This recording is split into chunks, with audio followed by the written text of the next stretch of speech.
Hey guys, it's Amanda with My Life, My Way. I'm here to do a pregnancy update, I guess. So I'm just gonna wait for a minute or so and we'll see if some extra people pop on. But hi everybody.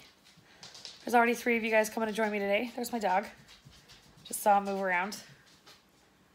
Now he's gonna eat. Okay. Hey guys. Oh man. Oh. I'm glad you finally caught me live too. Okay, so I'm still like chilling out on my couch, so the phone's gonna be wiggling all over because every time I move, so does the phone. Usually I'm in my bathroom, so it's like hooked into a thing so it doesn't move anywhere, but I don't have that option in my living room. That's not really a deal. So yeah, I was going to have ultrasound results for you guys. Hey guys. So I'll give you just sort of a spoiler alert. I didn't get an ultrasound done today. It's not a bad thing. I got word yesterday that my husband's coming home tomorrow night. So I phoned the ultrasound clinic and I actually pushed it to Friday. So it's not a bad thing. It didn't get pushed back for no reason. It just, I really wanted my husband to be there. Wow, somebody from Belfast is following. Hi. What time is it where you are right now? I don't know what time it is here. That's not helping with the exchange in my head. Anyways, yeah, no, it's not a bad thing. I'm sorry, Kelly.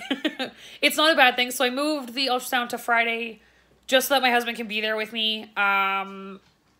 He wasn't supposed to be coming home, so I wasn't really that concerned about it. But the ultrasound time today didn't actually work for like my family either. I was going to try and have my sister or my mom come with me, and both of them couldn't get out of work to be with me for more than like just the ultrasound and then bail. So if something was wrong, I basically have to go drive myself home and then be by myself for the rest of the day. So I figured I'd kind of like put it off. Thanks, Linnea. But yeah, I figured I'd put it off and then have it done on Friday. So yeah, other than that, the pregnancy's been going okay. Last time I talked to you guys would have been, what, Saturday, I think? And I had the bleed on Friday that was terrifying. Saturday was okay till early evening, and then I started bleeding, but it wasn't like the gush that I'd experienced on Friday, which was super scary. It was more just like a slow trickle of dark red blood, which was kind of weird, and it lasted for like 24 hours, and it went away. Yesterday, like, I didn't have any bleeding at all, so I actually managed to drag myself out to go buy more prenatal vitamins and pick up some liver pate, which you guys might think is disgusting. I actually don't like liver, but I like liver pate. It's something my sister and I have been using for years. My sister has like borderline low iron levels, so I started noticing that like I was starting to get dizzy and stuff, and it wasn't very good. Like, all right, I'll go pick some up, we'll bump up my iron levels and see how we feel, and it actually like made me feel much more amazing.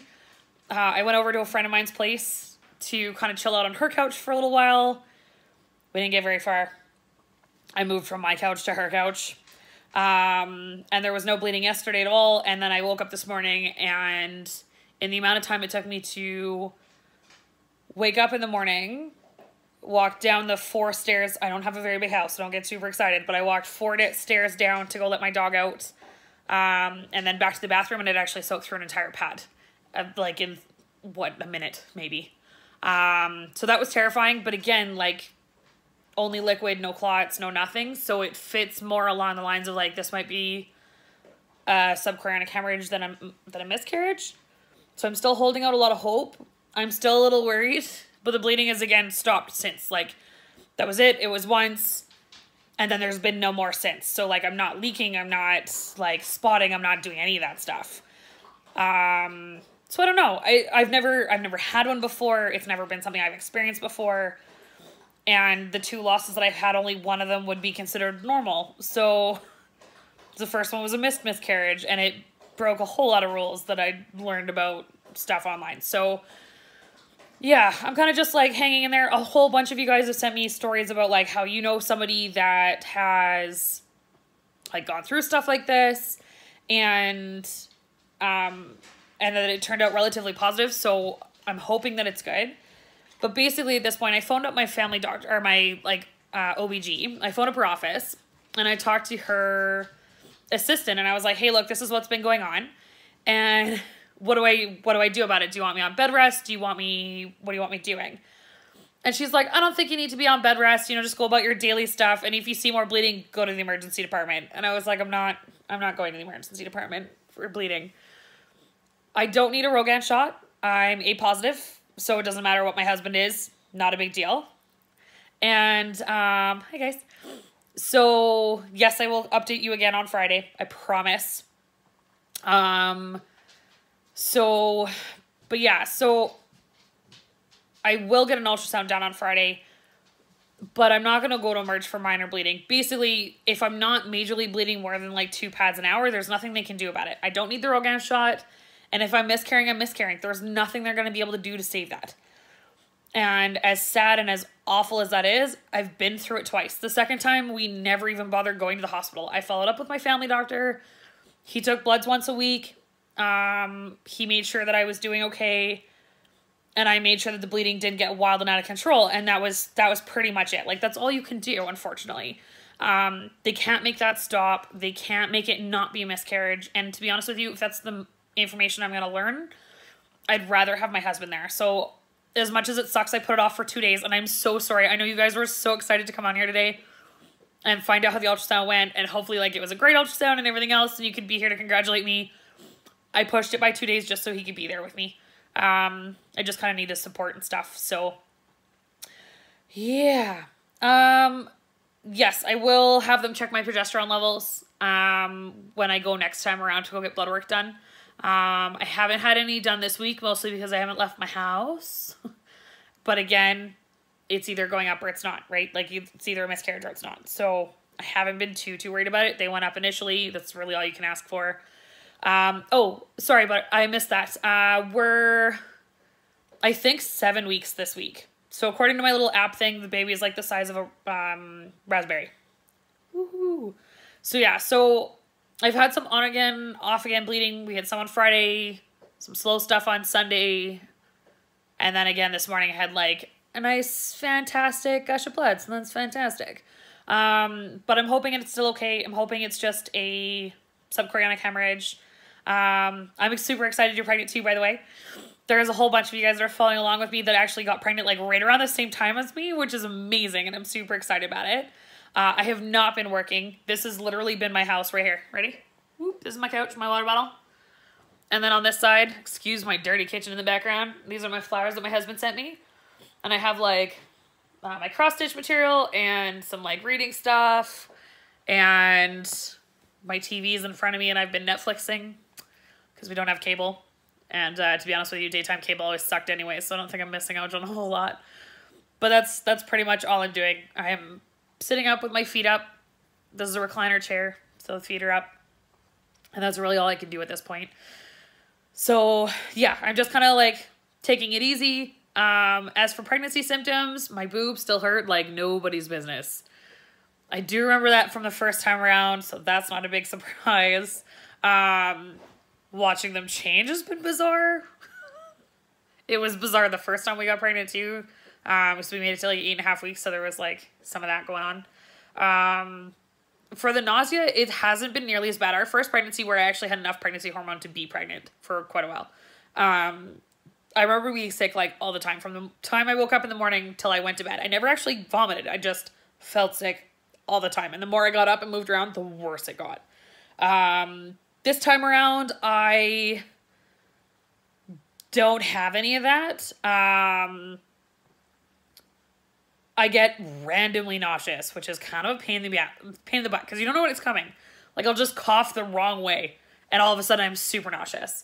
And I woke up at 2 o'clock this morning and just randomly started puking into a bucket. That was fabulous. I wasn't nauseous when I went to bed. I wasn't nauseous yesterday at all. I just randomly woke up from a dead sleep and had to puke. It was really, really weird and nothing I've ever really done before. And I was kind of waiting for it to like progress. And then I realized that it probably wasn't actually the stomach flu. Usually if you had a stomach flu, you're sick for like, 12 to 24 hours going on and off. That didn't happen. So it's apparently just random morning sickness at like 2 a.m. in the morning. So I guess we'll call it that. And then other than that, it actually hasn't been that bad. I haven't been super, which is I guess why I'm so bothered by being on bed rest. I don't feel sick. I feel fine. Almost all of the time I feel fine. And then every time I get up and walk out of my house, I start to bleed again. And that's obnoxious. So we're just going to chill out in the chair. I'm not going to do anything wild. And then I guess we'll see on Friday kind of how everything's going. I guess. So, yeah. But thank you very much for all of your like warm wishes and your comforting stories. And for those of you guys that are pregnant with me, I'm super excited. There's like 4 or 5 people that are pregnant right around like the 6 to 8 week mark, and I'm super excited you guys are all along with me for the ride. And yeah, so, and that was my mother. Sorry. That was my mother trying to phone me while I'm doing a live video. Again, she has like the most fantastic timing on this. Yeah. So anyways, I'm going to let you guys go so you can go have a wonderful afternoon. I will absolutely let you know on Friday what's going on and what the ultrasound says. And we'll kind of go from there. Yeah. And if anybody wants to bring me instant noodles, let me know. I have the world's most awful craving for like Mr. Noodles. And I don't know why. It's the weird, I think I'm just like lacking some salt just because of the amount of bleeding that I have going on. I'm not really sure, but it's the weirdest food craving. I don't usually crave Mr. Noodles. That's not usually a thing in my life. So, I mean, don't get me wrong. I'm not a person that craves like salad, but I'm usually a sweets person. I don't really know, but thank you very much, guys. I appreciate you guys following along, and I will talk to you guys later. Okay, bye.